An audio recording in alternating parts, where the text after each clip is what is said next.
Question 7. We have which enzyme converts pyruvate to acetyl-CoA? कौन सा enzyme pyruvate? अब ये क्या होता है देखें, ग्लाइकोलिसिस हमारे पास जो पहला स्टेप होता है एरोबिक रेस्पिरेशन का, उसमें एक ग्लूकोज टूटकर बनाता है दो पायरुवेट के मॉलिक्यूल्स, कंपाउंड का नाम है, ठीक है। एक पायरुवेट में 3 कार्बन होते हैं, वैसे जस्ट ऐसे इन्फॉर्म कर रही हूँ। मतलब इम्पॉर्टेंट बात यहाँ पे ये है समझना कि सवाल में क्या पूछा है उसने, पायरुवेट को एसिटाइल-CoA में कौन कन्वर्ट करता है। तो देखें, ग्लाइकोलिसिस जो फर्स्ट स्टेप है एरोबिक रेस्पिरेशन का, उसमें एक ग्लूकोज टूटकर बनाता है 2 पायरुवेट के मॉलिक्यूल्स, ठीक है। अब होता क्या है, ये पायरुवेट जाता है माइटोकॉन्ड्रिया में, और माइटोकॉन्ड्रिया के माइटोकॉन्ड्रियल मैट्रिक्स में, यानी कि यहाँ पर हो रही होती है एक साइकिल जिसे क्रेब्स साइकिल कहते हैं।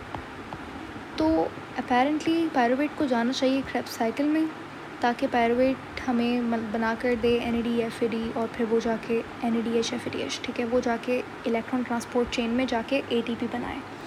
असल मकसद हमारा ATP बनाना ही है, right.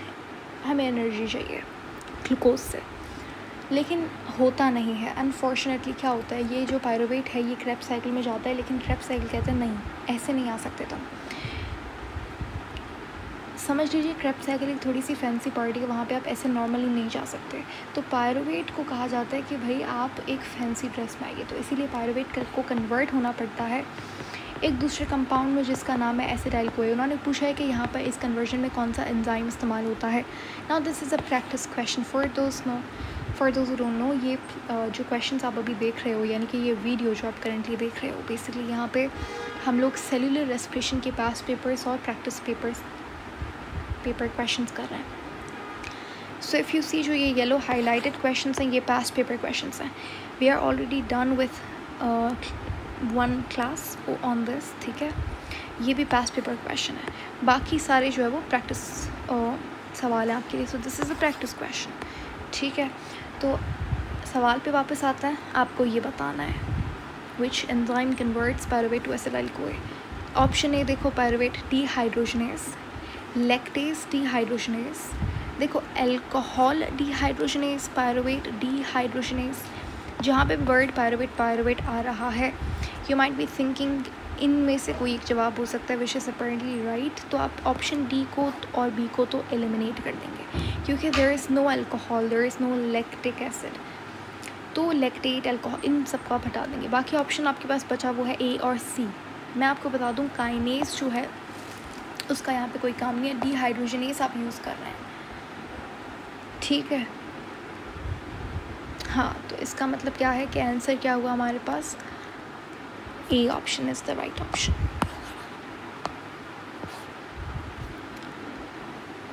Question 7 is done. This is 8. Oxygen acts as dash, ठीक है। ऑक्सीजन सबस्ट्रेट की तरह काम करता है, ग्लाइकोलिसिस में नहीं, बिल्कुल भी नहीं, ऐसा कुछ नहीं होता। कैटलिस्ट इन क्रेब्स साइकिल में ऑक्सीजन का कोई काम होता है, no. Electron acceptor in electron transport chain, which is right, जैसा कि मैंने आपको बताया था लास्ट लेक्चर में भी, और क्लास वाले लेक्चर जो थे वहाँ पे भी, कि NADH और FADH दोनों जाके अपने इलेक्ट्रॉन्स डोनेट करते हैं इलेक्ट्रॉन ट्रांसपोर्ट चेन में, और फिर ये इलेक्ट्रॉन्स जाते हैं मल्टीपल कॉम्प्लेक्सेस में। वहाँ से फाइनल एक्सेप्टर ऑफ इलेक्ट्रॉन जो होता है वो ऑक्सीजन होता है। तो इसीलिए this is the right option कि electron acceptor in EDC oxygen होता है। डी ऑप्शन भी देख लो, प्रोडक्ट ऑफ रेस्पिरेशन का प्रोडक्ट होता है oxygen, which is right. Respiration में हमारे पास oxygen release, no, this is wrong.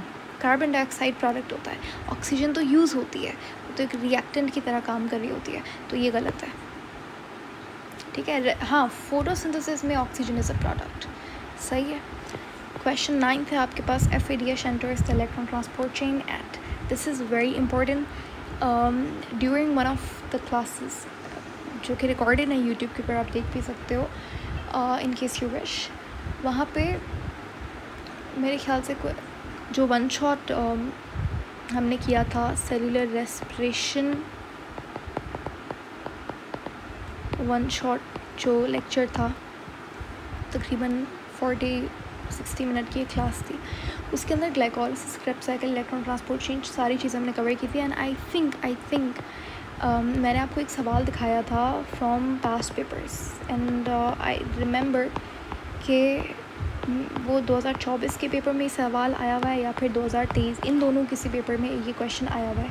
और हमने पास्ट पेपर सॉल्व भी किया है IMET का 23 का और 24 का, जो कि वो भी मेरे ख्याल से है यूट्यूब पे। But anyways the point here is कि इस क्वेश्चन को देख के मुझे वो पास्ट पेपर वाला क्वेश्चन याद आ गया। सो दिस इज़ इम्पोर्टेंट, मुझे ये कहना था कि दिस क्वेश्चन इज़ इम्पोर्टेंट। कैसे?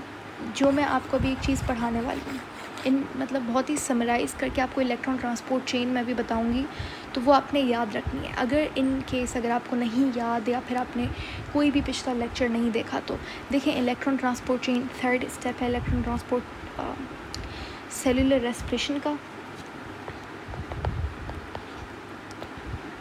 इसके अंदर क्या होता है? इसके अंदर NADH और FADH आते हैं, अपने इलेक्ट्रॉन्स को डोनेट करते हैं और आपके पास मैजिक होता है और ATP बनकर निकलता है। Final acceptor of electron ETC के अंदर होता है ऑक्सीजन। ये सारे बहुत मज़े के क्वेश्चन हैं और ये आ सकता है सब कुछ जो मैं बोल रही हूँ। होता क्या है अब ये आपको याद रखना है। NADH अपना इलेक्ट्रॉन डोनेट करता है कॉम्प्लेक्स 1 को, ठीक है। ये कॉम्प्लेक्स क्या है? बेसिकली प्रोटीन्स होते हैं जो कि क्रिस्टल में पड़े हुए हैं। इलेक्ट्रॉन ट्रांसपोर्ट चेन में इनका बहुत बड़ा रोल होता है। और FADH अपना इलेक्ट्रॉन ट्रांसपोर्ट करता है, डोनेट करता है किसको? कॉम्प्लेक्स 2 को।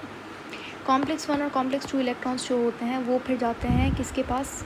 कोएंजाइम Q के पास, जिसे यूबिक्विनॉन भी कहा जाता है। फिर कोएंजाइम Q इलेक्ट्रॉन देता है कॉम्प्लेक्स 3 को। कॉम्प्लेक्स 3 से इलेक्ट्रॉन जाते हैं किसके पास? साइटोक्रोम के पास।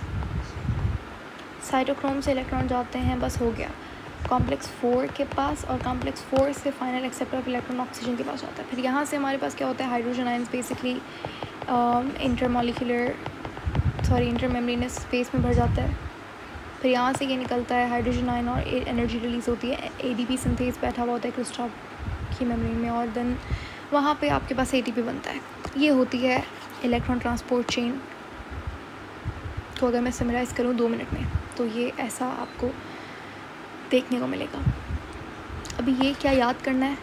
यस आपको ये याद करना है, ठीक है, क्योंकि पूछा गया है IMET में। इस सवाल में इसने अगर तो ये आपको इन्फॉर्मेशन थोड़ी बहुत समझ आ गई है, इसमें समझ आने वाली कोई बात भी नहीं है। It's simple and I hope कि मैंने बहुत ही आसान लफ्ज़ों में इसे आपको बताया है। तो अगर आप इस चार्ट को देखो, यहाँ पे आपको क्या दिख रहा है कि FADH अपना इलेक्ट्रॉन FADH एंटर करता है ETC को कौन से कॉम्प्लेक्स पे? कॉम्प्लेक्स 2 पे। सिंपल सवाल है ना। NADH का अपना इलेक्ट्रॉन किसको दे रहा है? कॉम्प्लेक्स 2 को दे रहा है, बात ख़त्म, ठीक है। ये क्वेश्चन 9 था, right. Let's move to question 10। Where does glycolysis occur? Oh my God, this is यहाँ पे ये सवाल बहुत बार, मैंने यहाँ पे ईयर मेंशन नहीं किया कौन सा पास्ट पेपर का सवाल है, but I am very sure ये क्वेश्चन भी आया हुआ है पास्ट पेपर में, ठीक है।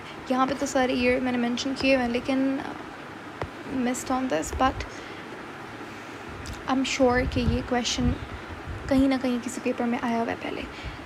याद कर लो, काम आएगा आपके। ग्लाइकोलिसिस कहाँ पे होता है? बहुत सिंपल सा आंसर है। ग्लाइकोलिसिस साइटोप्लाज्म में होता है। क्रेब्स साइकिल माइटोकॉन्ड्रियल मैट्रिक्स में होती है और इनर माइटोकॉन्ड्रियल मैट्रिक्स, जिससे आप क्लस्टर कहते हैं, यहाँ पे क्या होता है? इलेक्ट्रॉन ट्रांसपोर्ट चेन होती है। तो ग्लाइकोलिसिस कहाँ पे होता है? साइटोप्लाज्म में।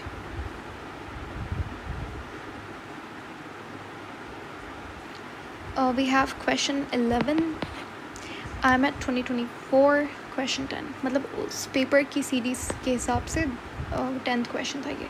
पूछ रहा है कि which stage generates carbon dioxide. Carbon dioxide कहाँ पे जनरेट होती है?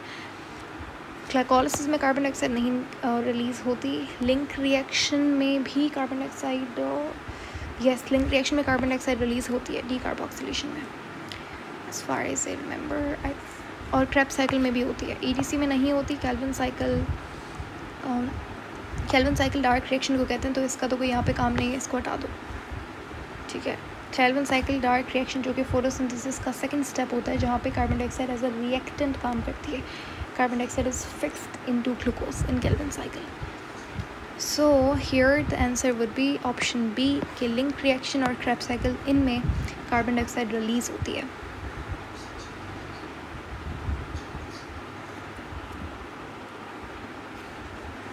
Question 12.